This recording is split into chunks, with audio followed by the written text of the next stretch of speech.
kabar? Salam jumpa pemirsa. Senang sekali Nusa Tenggara Timur hari ini kembali menghadiri dan menjumpai Anda.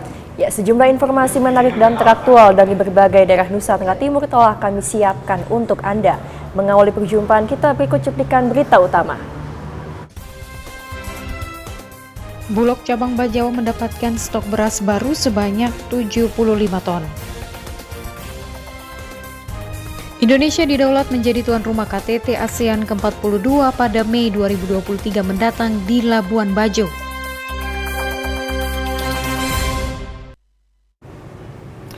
Dan pemirsa, berita utama tadi akan kami rangkai dengan informasi menarik lainnya bersama saya Alfonso de Araujo. Dan saya Komang Astri, inilah Nusa Tenggara Timur hari ini selengkapnya untuk Anda.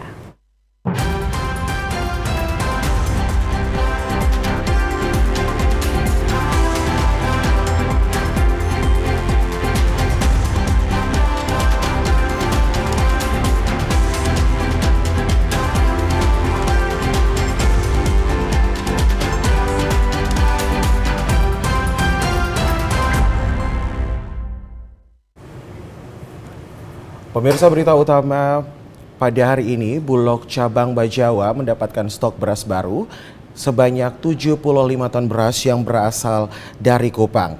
Dan dengan menggunakan kapal feri untuk memenuhi kebutuhan masyarakat sekaligus menstabilkan harga beras.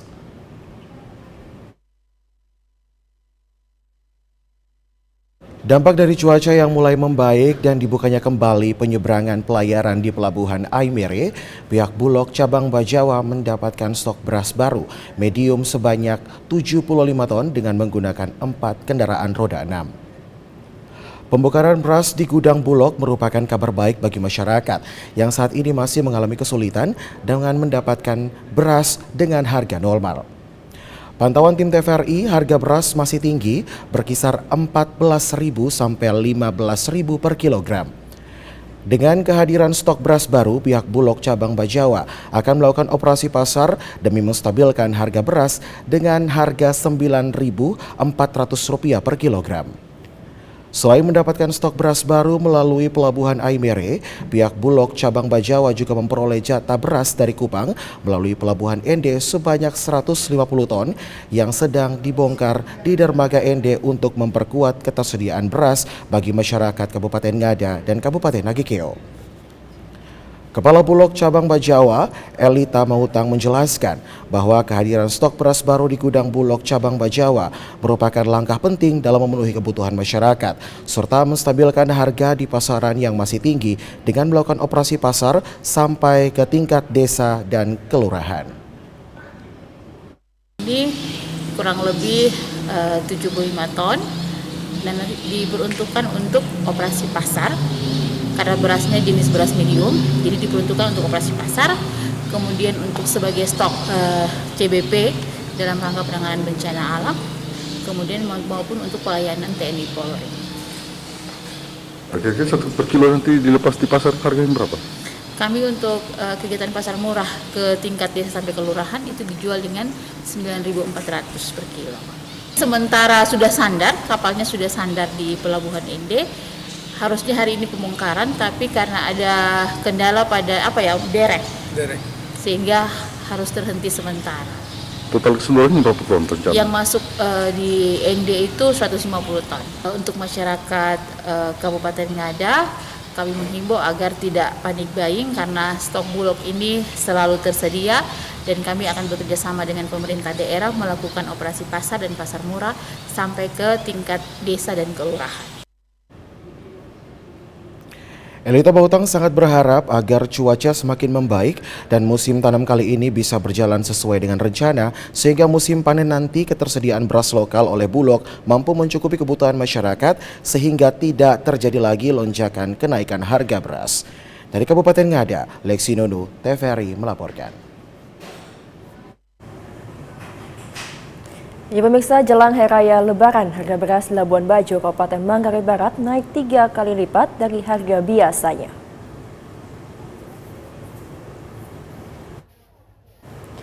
Harga beras Labuan Bajo naik 3 kali lipat menjelang Hari Raya Lebaran. Kenaikan harga beras ini terjadi sejak akhir bulan Februari hingga saat ini. Harga beras yang sebelumnya dijual dengan harga Rp500.000 untuk 1 karung ukuran 50 kg, kini naik menjadi Rp700.000 hingga Rp800 per karungnya. Kenaikan harga beras ini dikatakan pada para pedagang akan terus mengalami kenaikan dengan alasan kurangnya pasokan beras yang masuk ke Labuan Bajo dan terjadinya gagal panen oleh sejumlah petani.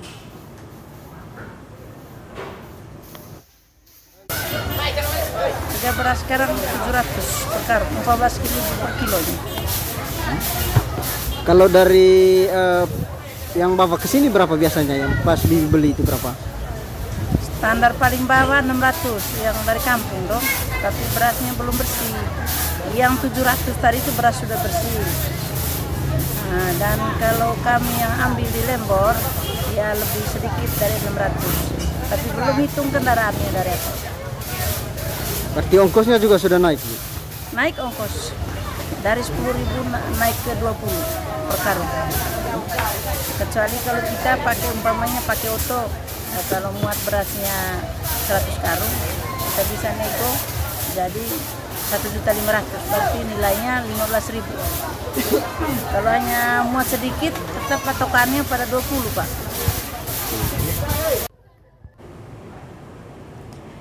Pemerintah daerah merencanakan pembukaan pasar murah dan akan melakukan tindak lanjut dari kenaikan harga beras di pasaran dengan memonitoring ke beberapa pemasok beras dan petani. Dari Kabupaten Manggarai Barat, Alexandro Hatol, TVRI NTT.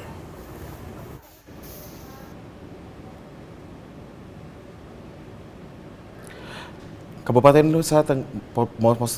Nusa Tenggara Timur bersama dengan Gubernur Provinsi Nusa Tenggara Timur Victor Bungtilu Leskodat bersama dengan rombongan dan didampingi Bupati Sumba Barat Daya Cornelius Kodimete melakukan panen jagung di Desa Hameli Ate, Kecamatan Kodi Utara.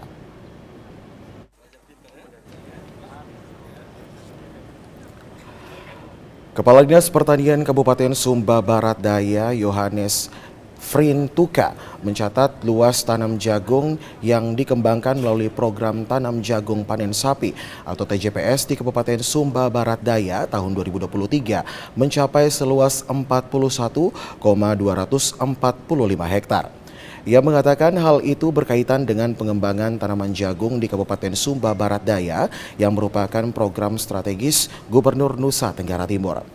Yohanes mengatakan pengembangan jagung melalui program TJPS di daerah setempat terus meningkat seiring semakin banyak lahan-lahan kosong yang dioptimalkan untuk penanaman jagung.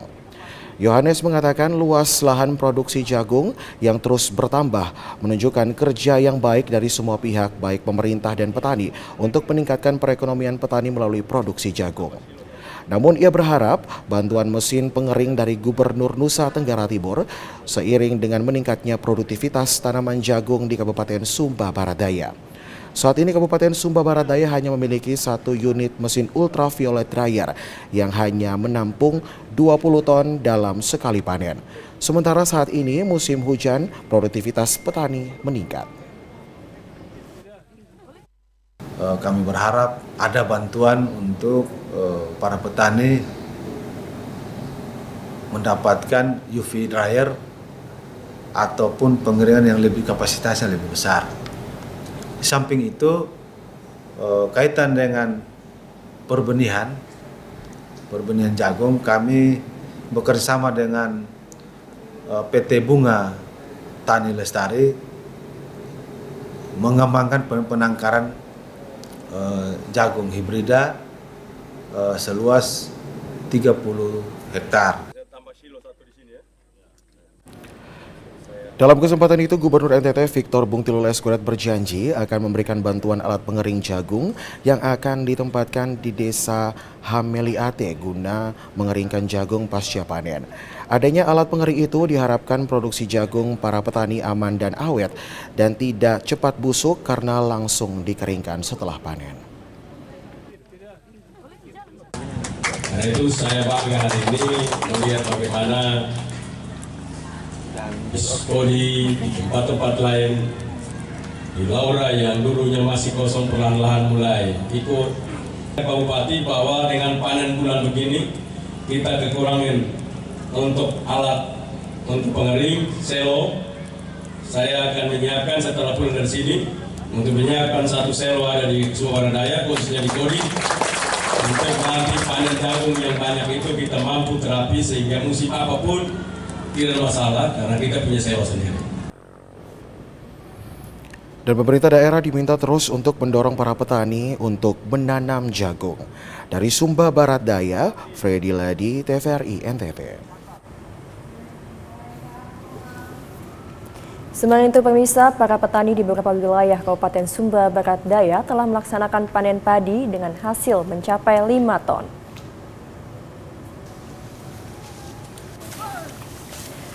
Beberapa wilayah di Kabupaten Sumba Barat Daya saat ini telah melakukan panen padi. Sekali panen di periode tanam 1 mencapai 5 ton, seperti yang dialami sejumlah petani padi sawah di wilayah Puurita, Desa Tenateke. Rata-rata hasil panen padi tahun ini terbilang memuaskan para petani. Adi Mada, Kepala Bidang Prasarana dan Sarana Penyuluhan Dinas Pertanian Kabupaten Sumba Barat Daya, mengaku dengan hasil panen yang diperoleh petani saat ini maka akan menekan harga beras yang sedang melambung tinggi di pasaran. Ia mengatakan saat ini harga beras mencapai hingga Rp17.000 per kilogram. Ia berharap dengan musim panen yang terjadi di beberapa wilayah maka kelangkaan beras bisa ditekan oleh para petani. Namun proses panen padi yang masih menggunakan metode tradisional di masyarakat Puurita, Desa Tenateke, Kecamatan Wiwa Selatan cukup memakan waktu. Saat ini pemerintah sudah berupaya untuk memberikan bantuan mesin panen dan mesin perontok padi di kelompok tani. Ia juga menyadari bahwa pembagian mesin perontok belum semuanya merata di seluruh petani di Kabupaten Sumba Barat Daya. Ia berharap pemerintah dapat menyediakan alat mesin perontok padi kepada para petani.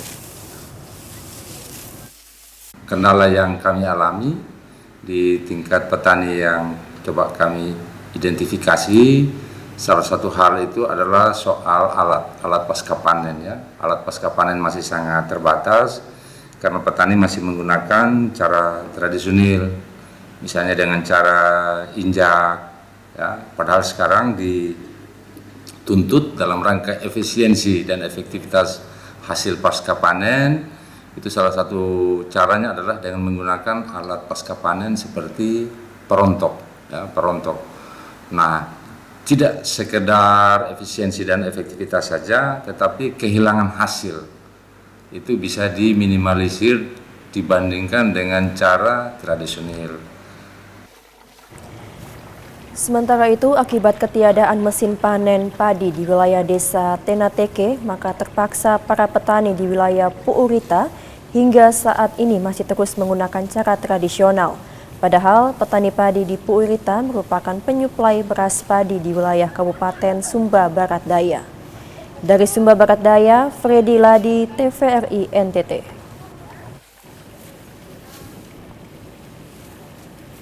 Dalam rangka memanfaatkan lahan tidur di daerah Civic Center dan sumber air sumur bor Karangsirih yang sudah jadi, Pemda Timor Tengah Selatan kerahkan 35 OPD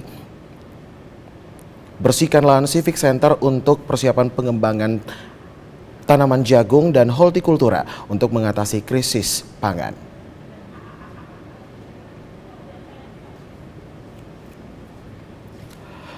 Bupati Timor Tengah Selatan Agus Sempiter tahun melalui Kabak Ekonomi Sumber Daya Alam Setda Timor Tengah Selatan Ardi Benu menjelaskan dalam rangka mengantisipasi persoalan krisis pangan dan juga masalah stunting dan juga inflasi ekonomi yang bakal terjadi saat ini, Bupati menginstruksikan untuk menggerakkan 35 OPD, BUMN PLN, BUMN Perumda yang turut mengambil bagian agar memanfaatkan lahan tidur dan sumber air yang sudah jadi di era Civic Center untuk pengembangan hortikultura dan gabah jagung.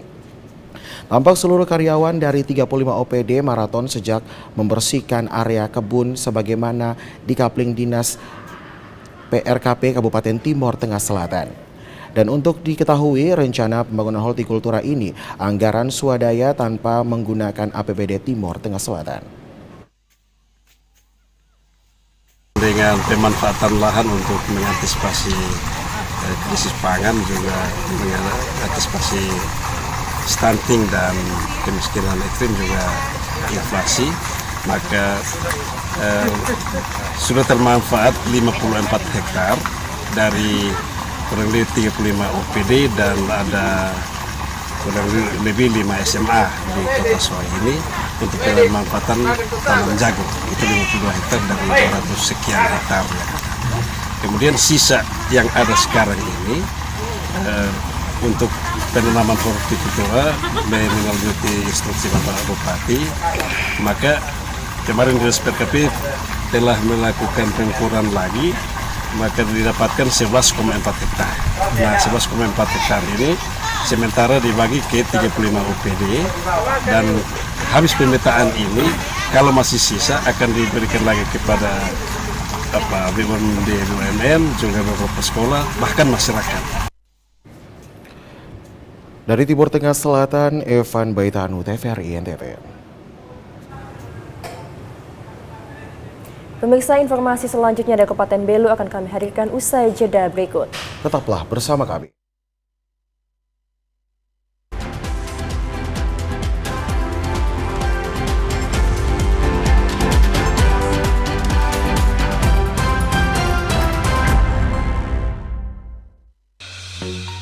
Halo Sobat Digital, kenapa ya harus nonton siaran TV digital?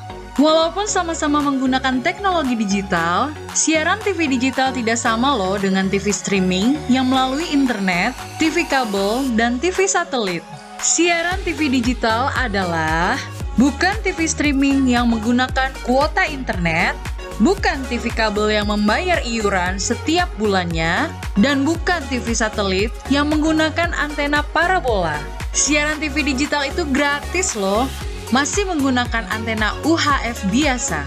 Bila televisi di rumah kamu masih analog, pasangkan set-top box dengan teknologi DVB T2. Yuk beralih nonton siaran televisi digital. Bersih gambarnya, jernih suaranya, canggih teknologinya. Yuk nonton siaran televisi digital. Bagaimana ya cara menangkap siaran televisi digital? Pertama, pastikan di daerah Anda sudah ada sinyal siaran televisi digital. Kedua, gunakan antena UHF di dalam atau di luar rumah Anda. Ketiga, pastikan televisi Anda sudah dilengkapi penerima siaran digital DVB T2. DVB T2 merupakan jenis sinyal yang digunakan Indonesia dalam penyiaran televisi digital. Keempat, pilih autoscan, lalu pindai televisi Anda. Bagaimana jika televisi Anda masih analog? Pasangkan set-top box, televisi Anda otomatis menangkap siaran digital. Bersih gambarnya, jernih suaranya, canggih teknologinya.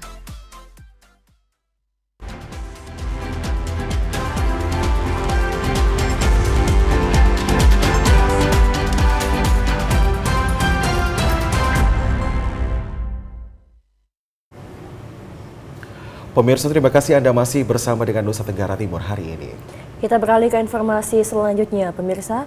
Bencana alam yang terjadi di Kabupaten Belu menggerakkan hati berbagai pihak untuk turut membantu para korban. Bantuan yang diberikan diharapkan dapat membantu meringankan beban mereka.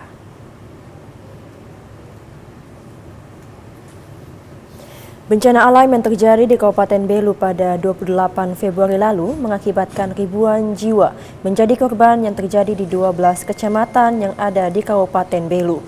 Dampak bencana alam yang terjadi ini mengakibatkan kerusakan material maupun trauma bagi para korban, sehingga membutuhkan uluran tangan kasih dari berbagai pihak untuk meringankan beban para korban. Hal inilah yang menggerakkan hati anggota DPR Provinsi NTT dan Kabupaten Belu untuk membantu para korban bencana alam di 2 kecamatan yang paling parah, yakni di Kecamatan Lamaknen dan Lamaknen Selatan. Bantuan yang diberikan ini berupa bahan sembako bagi para korban. Bantuan ini diberikan di 10 titik lokasi dan posko bencana di 2 kecamatan, yakni Lakmanen dan Lakmanen Selatan. Selain bantuan sembako yang diberikan kepada para korban bencana, 2 anggota yang menjadi perwakilan rakyat Belu ini turut membangun komunikasi dan koordinasi ke pemerintah kabupaten, provinsi, dan pusat untuk memberikan bantuan terutama bagi korban bencana yang rumahnya tidak bisa ditempati lagi. Melalui koordinasi yang dibangun, diharapkan bantuan selanjutnya bisa dinikmati oleh para korban bencana di 12 kecamatan yang ada di Kabupaten Belu. Ya, harapan kami dari bantuan yang kami kasih bisa bermanfaat, juga bisa membantu mereka keluarga yang terdampak itu untuk 1-2 hari atau ke depan, sehingga mereka juga bisa punya waktu untuk berpikir bagaimana selanjutnya. Karena dengan situasi sekarang tentu kita sangat prihatin. Kita tahu bersama bahwa dengan situasi sekarang belum tentu mereka bisa buat apa-apa. Melalui bantuan ini diharapkan dapat mengurangi beban para korban bencana alam di Kabupaten Belu yang saat ini masih sangat membutuhkan uluran tangan dari seluruh pihak. Dari Kabupaten Belu, Andri Witak, TVRI NTT. Pemirsa, Kementerian Sosial RI kembali menyalurkan bantuan langsung tunai atau PKH dan juga BPNT untuk ribuan warga di Kecamatan Kupang Timur.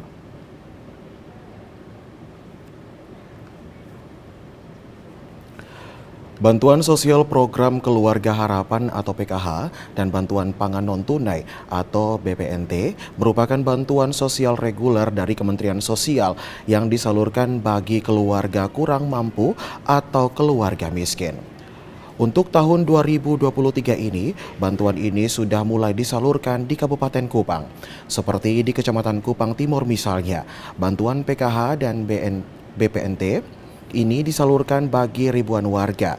Mewakili Camat Kupang Timur, Deni Tado, Sekretaris Camat Kupang Timur Yosafat Dokoebani mengatakan bantuan PKH dan BPNT ini disalurkan oleh PT Pos Indonesia bagi ribuan warga Kupang Timur di beberapa desa yang berpusat di kantor Camat Kupang Timur, kantor Pos Oesao, dan beberapa kantor desa yang jauh dari kantor Camat dan kantor Pos Oesao.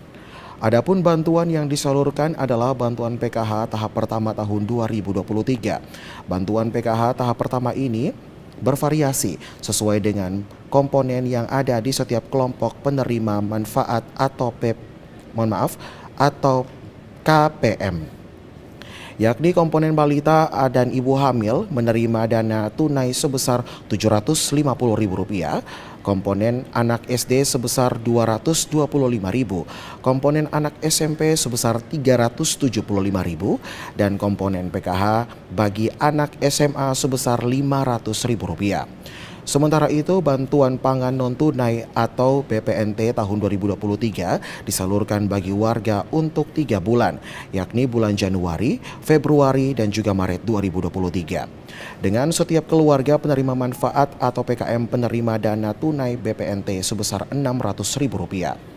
Sekjen Yosafat menambahkan, kedua bantuan tersebut disalurkan 2 kali di Kecamatan Kupang Timur, yakni tanggal 10 dan tanggal 13 Maret tahun 2023, dengan lokasi penyaluran dilakukan di kantor camat dan kantor desa yang berbeda. Di Kecamatan Kupang Timur, yaitu BNT Sembako dan PKH di Kecamatan Kupang Timur. Nah, dari total penerima manfaat di Kecamatan Kupang Timur, jumlah keseluruhan ada 1.897 penerima, di mana hari ini di kantor camat atau di aula kantor camat Kupang Timur dibagikan kepada 1.066 penerima. Ia berharap dana bantuan sosial reguler PKH dan BPNT tersebut setelah diterima langsung dimanfaatkan sesuai dengan kebutuhan keluarga masing-masing. Dari Kabupaten Kupang, Chris Poto, TVRI NTT.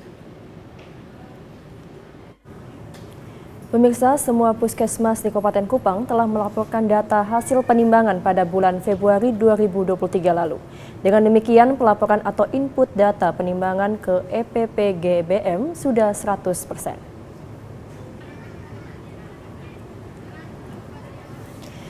Status gizi dan stunting anak setiap daerah biasanya ditentukan oleh hasil operasi penimbangan bulan Februari dan Agustus, di mana setiap puskesmas diwajibkan untuk melaporkan hasil operasi penimbangannya. Untuk itu, setelah operasi bulan penimbangan Februari tahun 2023, setiap puskesmas diwajibkan untuk melaporkan hasil operasi penimbangan. Laporan tersebut disampaikan melalui penginputan data hasil penimbangan setiap anak di kabupaten melalui aplikasi elektronik pencatatan dan pelaporan gizi berbasis masyarakat atau EPP-GBM. Kepala Dinas Kesehatan Kabupaten Kupang, Robert Amheka, mengatakan jika sebelumnya 10 puskesmas terlambat melaporkan hasil operasi penimbangan melalui aplikasi EPP-GBM, tetapi saat ini semua puskesmas di Kabupaten Kupang telah melaporkan data hasil penimbangan pada bulan Februari 2023 lalu. Dengan demikian, pelaporan atau input data penimbangan ke EPP-GBM sudah 100%, di mana hasil penginputan bisa dipastikan angka stunting di kabupaten menurun. Kadis Robert menambahkan, kendati demikian dari 27 puskesmas, ada puskesmas Takari yang sedikit melakukan kesalahan dalam penginputan data hasil penimbangan, sehingga Kementerian Kesehatan dan Dinas Kesehatan Provinsi memberikan kesempatan kepada puskesmas hingga Senin 23 Maret 2023 untuk melakukan penginputan lanjutan.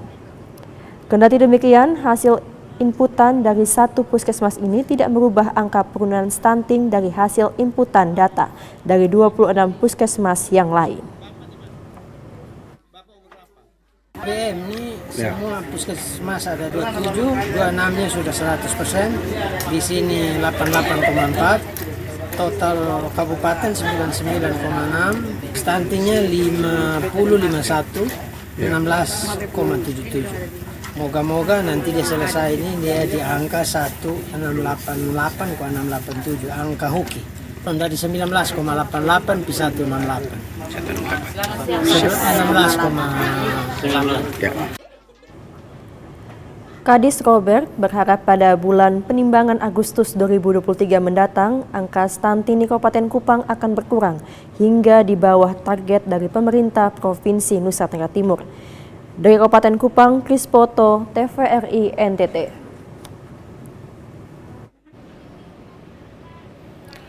Pemirsa, masih banyak penyandang difabel yang bisa diobati untuk bisa hidup secara normal.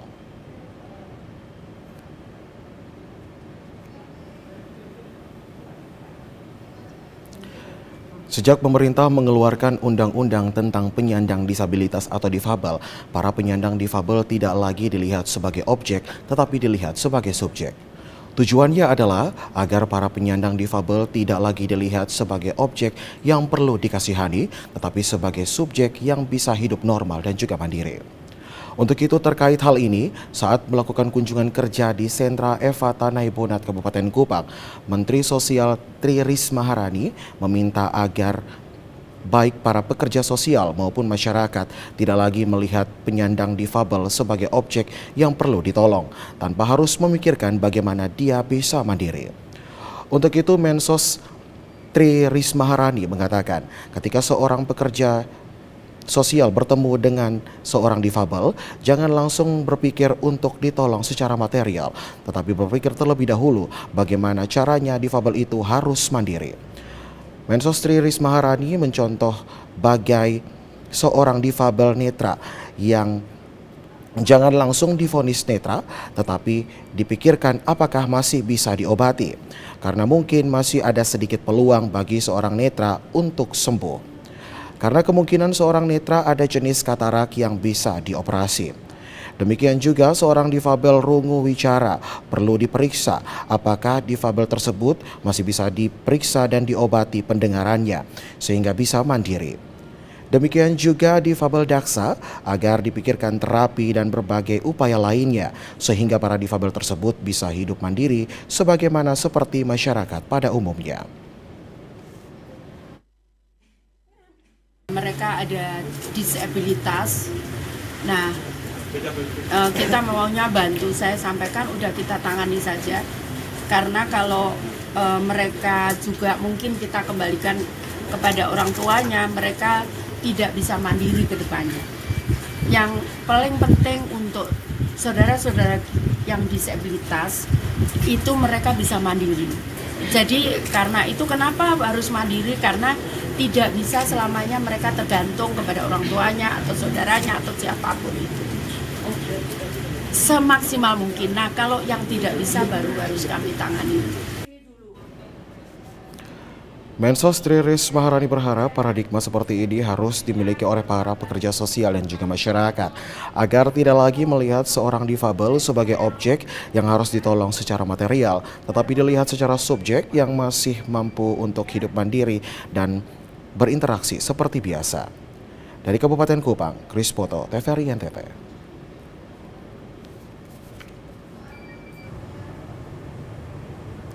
Ya pemirsa, beragam informasi lainnya masih dari Nusa Tenggara Timur akan kami hadirkan usai jeda berikut.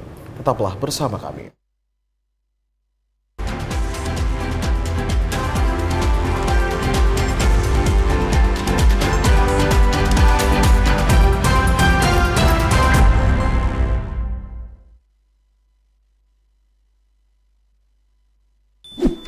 Yuk nonton siaran televisi digital. Bagaimana ya cara menangkap siaran televisi digital? Pertama, pastikan di daerah Anda sudah ada sinyal siaran televisi digital.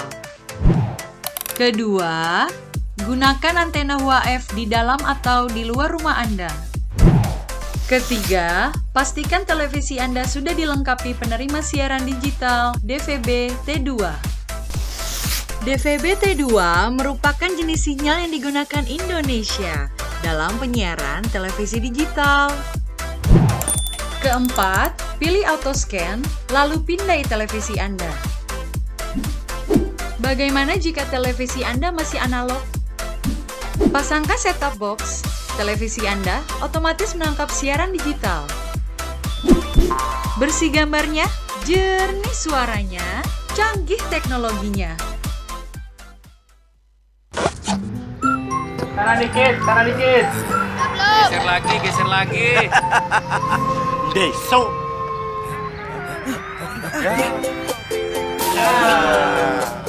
Deso. Ya. Deso.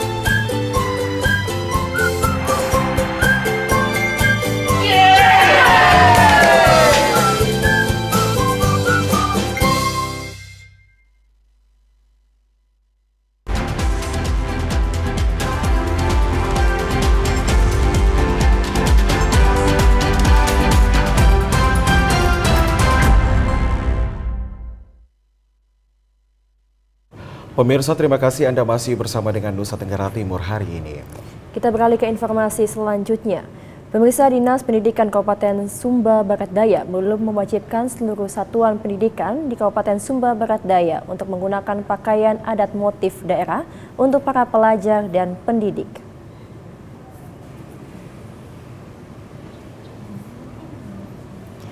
Kepala Sekolah SDK Marsudirini Tambolaka di Kabupaten Sumba Barat Daya, Suster Theodorin OSF, mengaku belum melaksanakan program wajib menggunakan pakaian motif daerah di sekolahnya.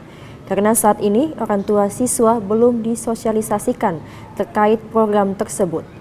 Menurutnya, program penggunaan pakaian motif daerah tersebut harus terlebih dahulu disosialisasikan kepada orang tua siswa agar diketahui dan pahami bersama. Suster Theodorin OSF mengaku prihatin dengan ekonomi keluarga pasca pandemi COVID-19.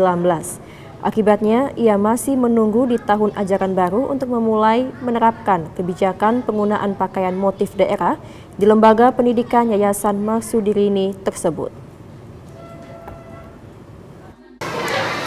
SD Marsudirini pada saat ini belum bisa menerapkan penggunaan pakaian adat di sekolah karena satu, kami belum sosialisasi dengan orang tua. Yang kedua, kami juga memikirkan bahwa ekonomi saat ini lagi belum stabil, sehingga kami memikirkan orang tua juga belum bisa menyiapkan pakaian adat itu. Rencana kami akan sosialisasikan di tahun ajaran baru. Nanti kami menerapkan setiap hari Kamis anak-anak harus memakai pakaian daerah. Sementara itu, Kepala Dinas Pendidikan Kabupaten Sumba Barat Daya, Ricardus Holokondo, mengaku belum mewajibkan seluruh satuan pendidikan di wilayah Kabupaten Sumba Barat Daya untuk penggunaan seragam motif daerah. Hal ini dikarenakan pasca pandemi COVID-19, masing-masing satuan pendidikan masih memfokuskan kepada pembenahan mutu pendidikan di sekolahnya masing-masing sekolah. Tentuan menggunakan motif daerah untuk hari-hari tertentu ke anak-anak sekolah pada masing-masing satuan pendidikan baik SD atau SMP. Memang yang selama ini yang sifatnya secara instruksi atau edaran yang sifatnya resmi sejauh ini belum ada. Tetapi dalam konteks inisiatif daripada masing-masing satuan pendidikan baik di SD ataupun SMP, demikian juga di TK PAUD ini, itu juga masing-masing kan bervariasi. Tentu saya pikir itu baik adanya. Sementara itu, beberapa sekolah dasar sudah mulai menggunakan motif daerah dalam bentuk rompi. Masing-masing anak menggunakan motif daerah asalnya masing-masing. Dari Kabupaten Sumba Barat Daya, Freddy Ladi, TVRI NTT. Pemirsa, puluhan siswa-siswi di perbatasan Indonesia Timur Leste tetap melaksanakan upacara bendera sekalipun dalam keadaan berlumpur dan juga tanpa beralaskan sepatu.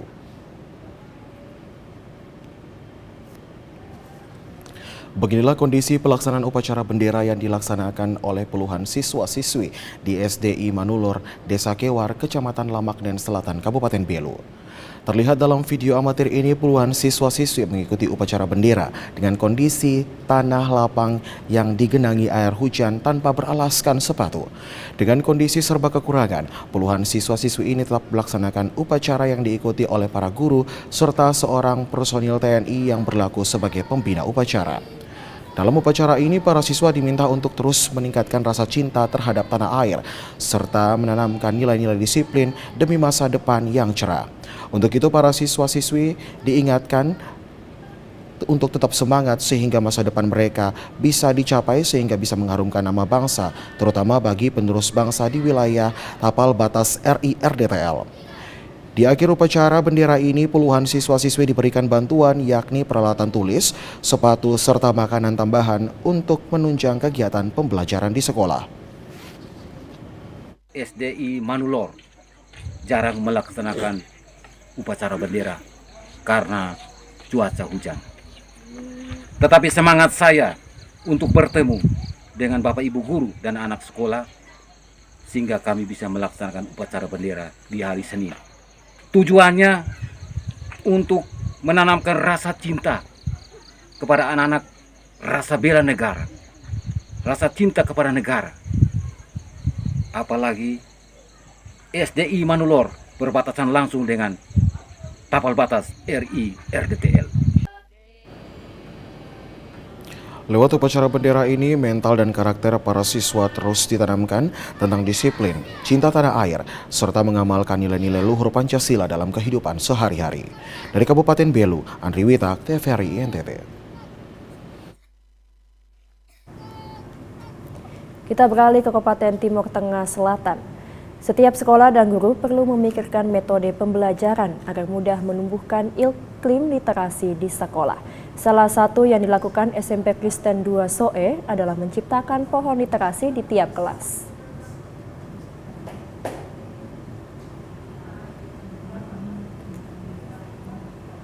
Banyak cara yang bisa dilakukan untuk meningkatkan minat baca tulis siswa.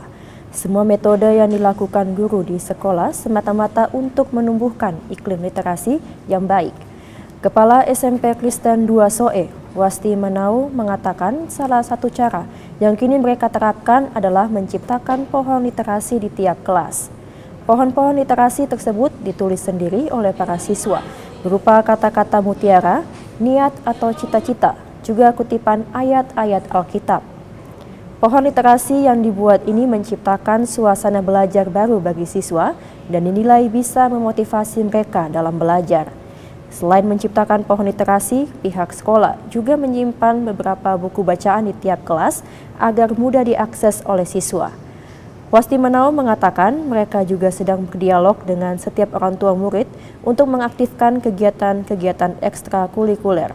Semua aktivitas yang sedang mereka programkan ini bertujuan untuk memaksimalkan segala potensi siswa dalam proses belajar mengajar.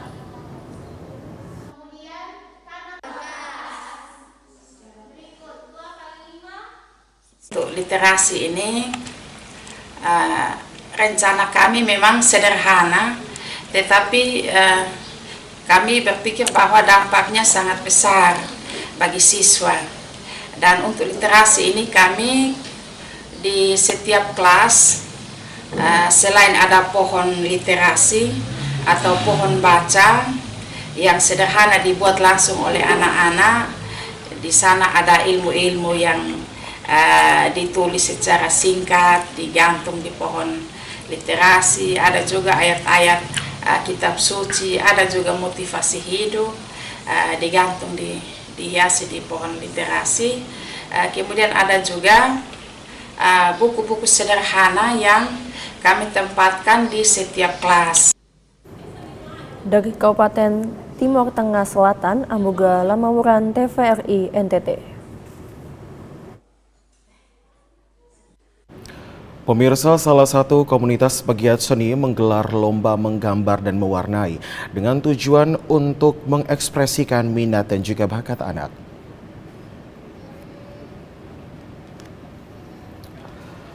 Komunitas Porta Solis yang terdiri dari sejumlah pegiat seni menggelar lomba menggambar dan mewarnai bagi anak-anak di Kapan, Kecamatan Molo Utara, Kabupaten Timur Tengah Selatan. Ketua kegiatan Efraim Pranamantara mengatakan mereka telah melakukan pendampingan selama 5 bulan terhadap anak-anak di Kecamatan Molo Utara. Secara khusus mereka mengajarkan seni rupa kepada anak-anak di di 4 sekolah, dan tema yang mereka ambil adalah mengenai kesehatan dan juga cita-cita setinggi langit bagi anak-anak. Lomba yang digelar kali ini diikuti oleh 32 anak dan semua anak akan mengikuti kegiatan ini untuk mendapatkan penghargaan dari panitia. Lomba ini pun tidak bertujuan untuk menentukan juara kepada anak-anak tersebut, tetapi setiap anak yang menggambar diberikan penghargaan. Efraim mengatakan, menggambar dan mewarnai sangat penting bagi kesehatan mental anak karena anak-anak bisa mengapresiasikan atau mengekspresikan diri mereka dengan segala perasaannya tanpa perlu dibatasi. Dirinya berharap agar kegiatan-kegiatan serupa bisa terus digalangkan oleh masyarakat sehingga memberikan kesempatan kepada anak untuk terus berekspresi. Kami berkegiatan sudah hampir 5 bulan Kecamatan Utara, khususnya di Kapan. Kegiatan kami itu kegiatan seni visual yang melibatkan masyarakat umum, khususnya peserta didik dan ibu-ibu. Tema yang kami ambil secara umum itu tentang kesehatan dan cita-cita tinggi langit untuk anak-anak. Kegiatan kami sudah melakukan pembelajaran seni rupa di sekolah, 4 sekolah untuk TK Ebenezer, SD Impres Ajobaki, TK Betania, dan TK SD Negeri Kapan 1. Sekitar 14 pertemuan kami sudah lakukan dari awal November sampai Maret ini. Dari Kabupaten Timur Tengah Selatan, Amboga Lamauran, TVRI NTT.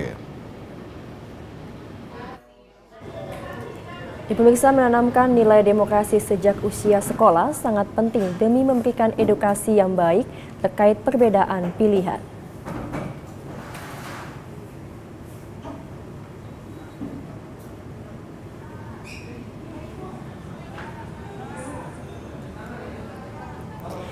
Sekolah Menengah Pertama Negeri 1 Bajawa melaksanakan pemilihan ketua dan wakil OSIS yang menggunakan metode layaknya pemilihan umum untuk menentukan siapa yang berhak menjadi pemimpin dalam suasana demokrasi dan penuh persaudaraan. Para kandidat yang terdiri dari 3 pasangan calon wajib memaparkan visi dan misi di hadapan panelis yang terdiri dari para guru serta disaksikan oleh semua siswa sebelum menggelar pemilihan dengan menggunakan TPS dan kotak suara seperti pemilihan umum dengan bekerjasama pihak KPU Ngada. Siswa yang hendak memilih wajib membawa serta formulir pendaftaran dan diberikan kertas suara untuk mencoblos pilihannya pada TPS yang sudah disediakan. Setelah melakukan pencoblosan, para siswa langsung memasukkan surat suara ke kotak suara yang ada. Uniknya lagi, bagi siswa yang telah melakukan pencoblosan, wajib mencelupkan salah satu jarinya ke tinta sebagai bukti telah melakukan pemilihan guna menghindari pendobelan. Kepala Sekolah Menengah Pertama Negeri 1 Bajawa, Florida Raja Lewa, menjelaskan bahwa pihak sekolah menyelenggarakan pemilihan ketua dan wakil ketua OSIS seperti layaknya situasi pemilihan umum, guna memberikan edukasi terkait menjalankan demokrasi yang sesungguhnya, serta memahami peraturan dan perundang-undangan pemilu, termasuk menghargai dan menghormati setiap perbedaan pilihan sejak usia sekolah.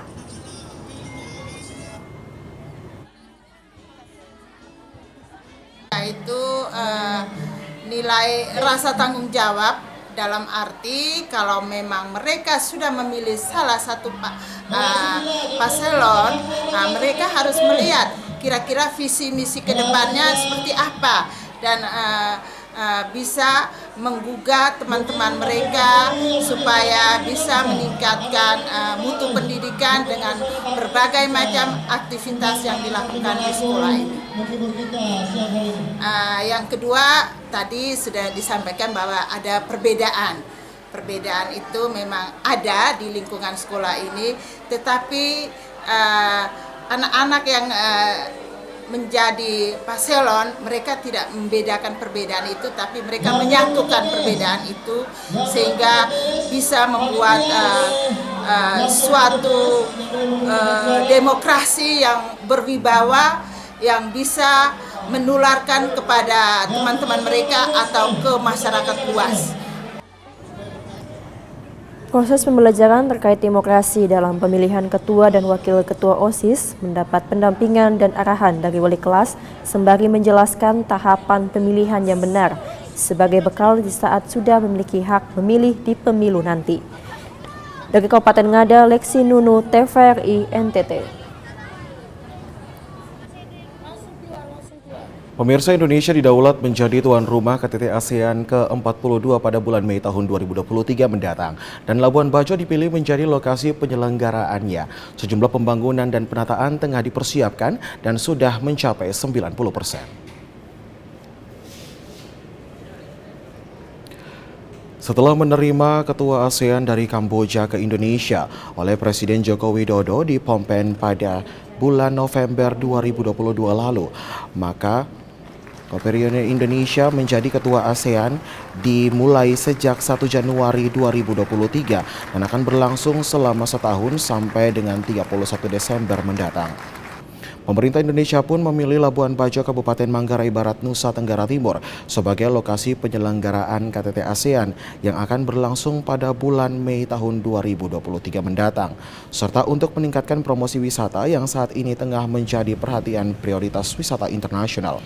Sejumlah persiapan seperti penataan kawasan kota dan infrastruktur tengah dibangun oleh Kementerian Pekerjaan Umum, seperti pembangunan jalan baru di Labuan Bajo menuju Golomori yang merupakan tempat pelaksanaan KTT ASEAN, yang mana kawasan ini juga merupakan bagian dari kawasan ekonomi khusus di Labuan Bajo.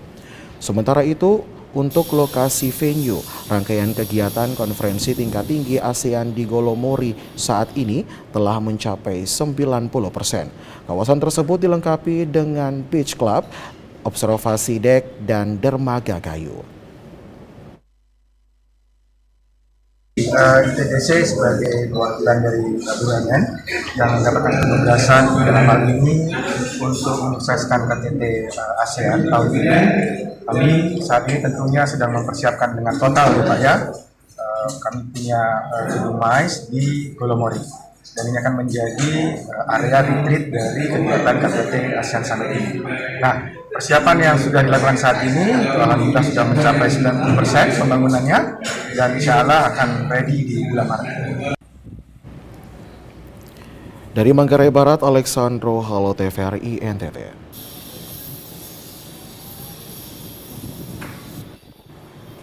Pemirsa, perusahaan daerah air minum PDAM Kabupaten Timur Tengah Utara melakukan penandatanganan Memorandum of Understanding (MOU) bersama Kejaksaan Timur Tengah Utara.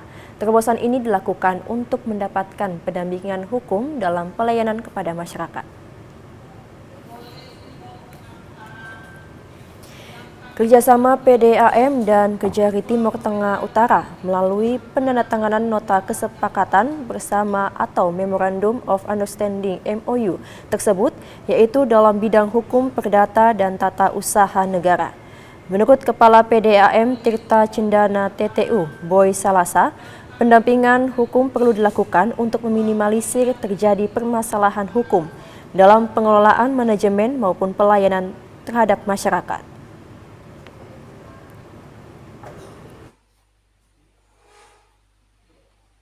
Pengalaman kita di lapangan tuh banyak yang perusahaan, yang tidak pakai air tidak bayar, laporan itu yang kesulitan kita. Jadi kerjasama dengan kejaksaan ini bukan berarti pressure atau menekan bahwa ancam seakan-akan tidak. Lebih banyak kalau kita didampingi dari kejaksaan, mungkin mereka lebih sadar bahwa sebenarnya seperti kewajiban kita seperti itu. Sementara itu, Kejari Timur Tengah Utara menilai baik kerjasama yang dilakukan ini. Pihaknya siap memberikan pendampingan hukum kepada PDAM Timur Tengah Utara seperti yang telah tertuang dalam MOU yang ditandatangani. Dalam hal perdata dan tata usaha negara ya. Jadi kalau ada urusan-urusan perdata, misalnya kita bisa mewakili PDAM sebagai BUMN, BUMD di pengadilan atau banyak lagi buat pertimbangan hukum dan lain-lain seperti itu. Pendampingan kita salah satu untuk mencegah. Tetapi kalau ternyata memang ada dugaan, itu tidak menghambat atau membatasi kita punya ruang gerak untuk menindaklanjuti. Penandatanganan MOU yang digelar di Aula Kantor Kejari Timur Tengah Utara tersebut dihadiri Bupati TTU, Kapolres dan perwakilan Kodim 1618 TTU serta pihak pengadilan setempat. Joseph Praso, TVRI NTT. Pemirsa, dalam rangka mendukung pemilu tahun 2024 mendatang, Forum Kerukunan Umat Beragama Kabupaten Alor mengimbau kepada masyarakat Alor untuk menjaga toleransi umat beragama dan keamanan dan juga kondutivitas daerah. Forum Kerukunan Umat Beragama Kabupaten Alor mengimbau kepada masyarakat agar menghindari politik sara yang memecah belahkan persatuan, kesatuan, dan kekeluargaan yang penuh toleran di Kabupaten Alor. Ketua FKUB Kabupaten Alor, PDT Yakobus Palamau mengatakan, saat ini ada banyak golongan pengadu domba, penyebar berita hoaks yang gencar memanfaatkan isu untuk dikaitkan dengan peristiwa tertentu demi kepentingan politik praktis tahun 2024 sehingga terjadi pertentangan wacana di kalangan masyarakat yang dikhawatirkan menimbulkan potensi gangguan kerukunan. Hal yang senada ini juga ditegaskan oleh Ketua MUI Alor. Ia meminta agar masyarakat untuk menyaring dan menolak keras isu hoaks yang mengarah ke isu sara, praktik politik, identitas, ujaran kebencian, dan politisasi sara dalam konsentrasi politik. Masyarakat diimbau untuk mengutamakan persatuan, perdamaian sehingga tidak menimbulkan konflik dan juga perpecahan.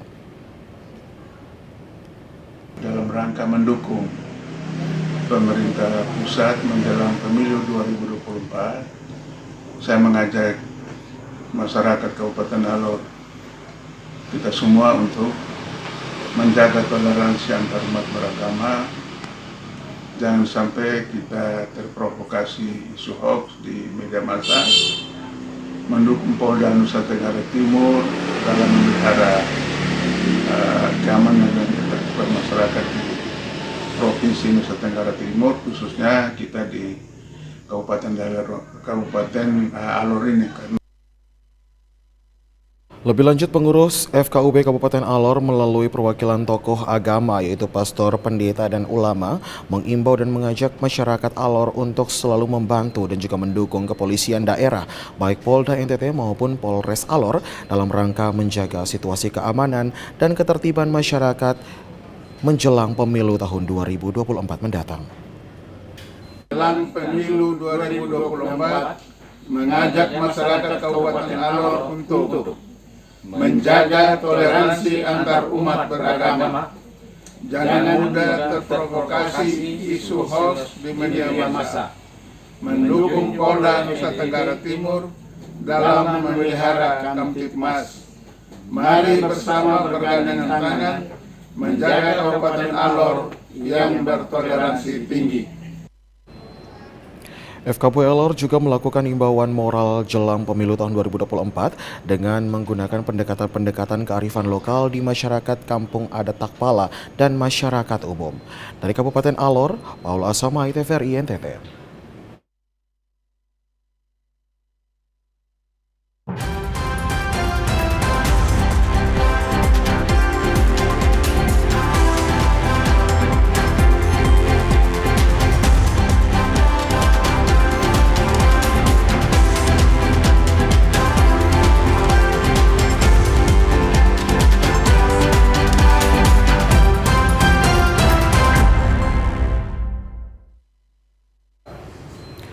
Pemirsa, informasi tadi sekaligus mengakhiri perjumpaan kita. Tak lupa kami juga mengajak Anda untuk tetap mentaati protokol kesehatan guna mencegah penyebaran COVID-19. Ya pemirsa, mari beralih ke TV digital untuk kualitas yang lebih baik. Terus saksikan Nusa Tenggara Timur hari ini yang menyajikan informasi secara santun, lugas, dan berimbang. Hanya di TVRI NTT Media Pemersatu Bangsa. Kata saya Komang Astri. Dan saya Alfonso de Araujo, mewakili kerabat kerja yang bertugas, mengucapkan terima kasih atas kebersamaan Anda. Selamat melanjutkan aktivitas Anda dan sampai jumpa.